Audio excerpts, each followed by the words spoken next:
चलिए आज की वीडियो में आप सभी का बहुत बहुत स्वागत है। आज हम पढ़ने वाले हैं क्लास 12 केमिस्ट्री चैप्टर फर्स्ट विलियन या सॉल्यूशन जिसका नाम है क्या।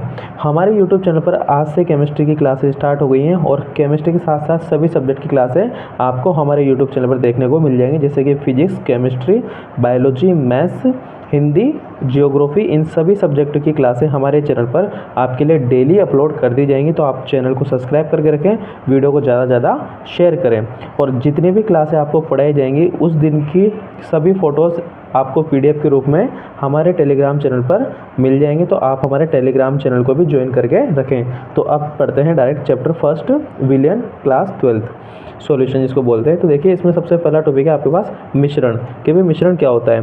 तो दो या दो से अधिक तत्वों या यौगिकों को किसी भी अनुपात में मिलाने पर प्राप्त द्रव्य मिश्रण कहलाता है। दो या दो से अधिक तत्वों या यौगिकों को किसी भी अनुपात में मिलाने पर प्राप्त द्रव्य क्या कहलाता है, मिश्रण कहलाएगा। फिर जो भी पदार्थ अपने पास बना उस सबको अपन क्या बोल देंगे, मिश्रण बोल देंगे क्या। और मिश्रण दो प्रकार के होते हैं, एक होता है आपके पास समआंगी और एक होता है आपके पास विषमांगी मिश्रण। तो इसमें फर्स्ट पढ़ते हैं अपन समआंगी मिश्रण के। भाई समआंगी मिश्रण क्या होता है। तो ऐसा मिश्रण जिसका रासायनिक संगठन एक समान हो समआंगी मिश्रण कहलाता है। ठीक है भाई, ऐसा मिश्रण जिसका रासायनिक संगठन समान हो समआंगी मिश्रण कहलाता है। जिस प्रकार से शक्कर व जल, एथेनॉल व जल। ठीक है। विषमांगी मिश्रण ऐसा मिश्रण जिसका रासायनिक संगठन एक समान न हो, मतलब कि असमान हो, विषमांगी मिश्रण कहलाता है। इस प्रकार से रेत, जल और धुआं, ये इसके क्या हो जाएंगे, रेत प्लस जल अथवा धुआं। ठीक है भाई, शक्कर जल में घुल सकती है, एथेनॉल जल में घुल सकता है, बाकी रेत जल में नहीं घुलता है। तो इन सब के क्या रासायनिक संगठन अलग अलग होते हैं।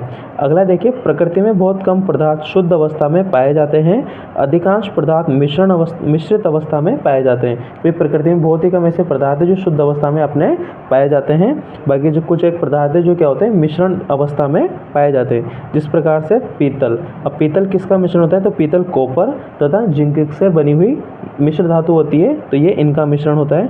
कांसा कॉपर तथा टिन से मिलकर बनता है और जर्मन सिल्वर इसको अपन सोल्डर वायर भी बोलते हैं। तो ये कॉपर, जिंक तथा निकल से मिलकर बनता है। अगला है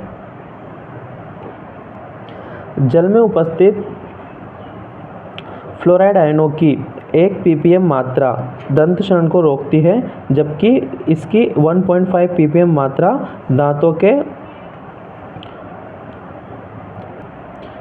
के पीलापन होने के कारण होती है क्या। एक बार फिर पढ़ते हैं कि भाई जल में उपस्थित फ्लोराइड आयन की 1 ppm मात्रा दंत क्षरण को क्या करती है, रोकती है, जबकि इसकी 1.5 ppm मात्रा दांतों के पीलापन होने के कारण होती है क्या।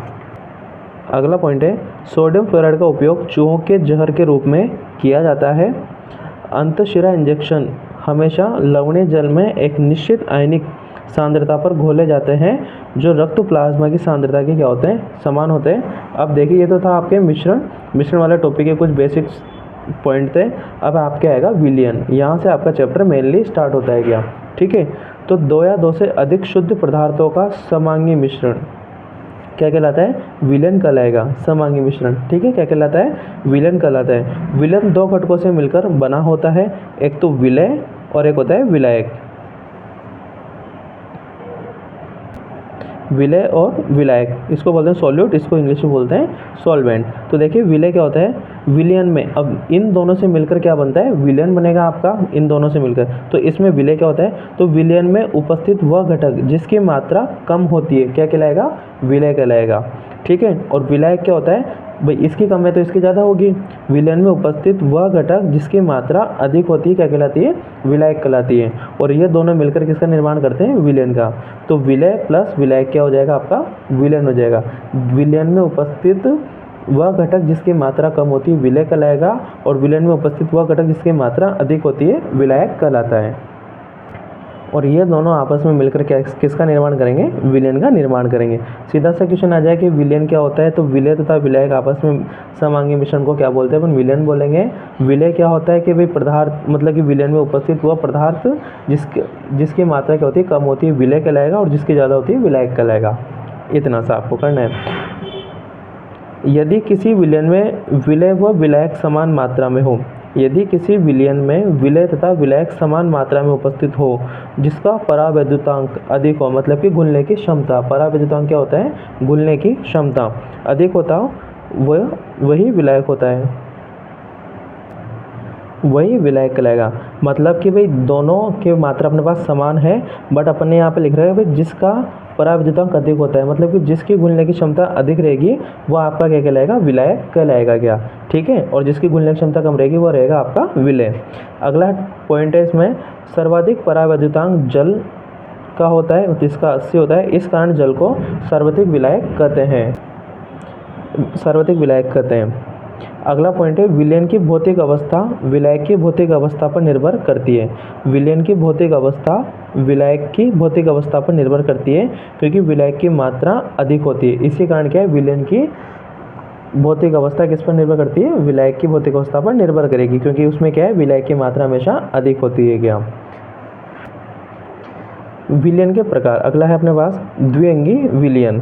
ऐसे विलयन, इनकी डेफिनेशन आपको देखनी है। ऐसे विलयन जिनमें दो अवयव उपस्थित होते हैं उन्हें द्विअंगी विलयन कहा जाता है, जैसे शक्कर तथा जल, इनसे मिलकर बना हुआ विलयन क्या कहलाएगा, द्विअंगी विलयन कहलाएगा। क्या त्रिअंगी विलयन, ऐसा विलयन जिसमें 3 अवयव उपस्थित हों त्रिअंगी विलयन कहलाता है। इस प्रकार से शक्कर, नींबू का रस और जल, ठीक है, इस प्रकार शिकंजी आपकी प्राप्त होती है। क्या तो उसमें क्या है, वो त्रिअंगी विलयन उपस्थित है।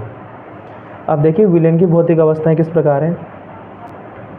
तो विलयन की भौतिक अवस्थाओं में आपका टॉपिक है, देखिए विलय व विलायक की भौतिक अवस्था के आधार पर विलयन कुल 9 प्रकार के होते हैं। क्या तो देखिए विलयन की भौतिक अवस्था अपने पास गैस, द्रव और ठोस है, ठीक है। ये विलय की मात्रा है, ये विलायक की मात्रा है, और ये इसके एग्जाम्पल हैं। आप अच्छे से वीडियो को देखते जाइए, कहीं कोई डाउट रहे तो आप कमेंट कर सकते हैं। देखिए गैसीय विलयन, अब यहाँ पे विलय की मात्रा क्या है, आपके पास गैस है, और विलायक भी आपके पास गैस है। इसका एग्जांपल क्या हो जाएगा, N2, मतलब कि नाइट्रोजन ऑक्सीजन का मिश्रण, क्लोरोफॉर्म का N2 में, कपूर का N2 में मिश्रण, सॉरी इसका मिश्रण, इसका एग्जांपल क्या हो जाएगा, नाइट्रोजन व ऑक्सीजन का मिश्रण हो जाएगा। अगला है जिसमें विलय क्या है, अपने पास द्रव अवस्था में रहेगा और विलायक गैस अवस्था में रहेगा, तो उसमें एग्जांपल हो जाएगा क्लोरोफॉर्म का N2 में मिश्रण। अगला है विलय ठोस पदार्थ रहेगा और विलायक क्या रहेगा, अपने पास गैस अवस्था में रहेगा, तो इसका एग्जांपल हो जाएगा कपूर का N2 में मिश्रण।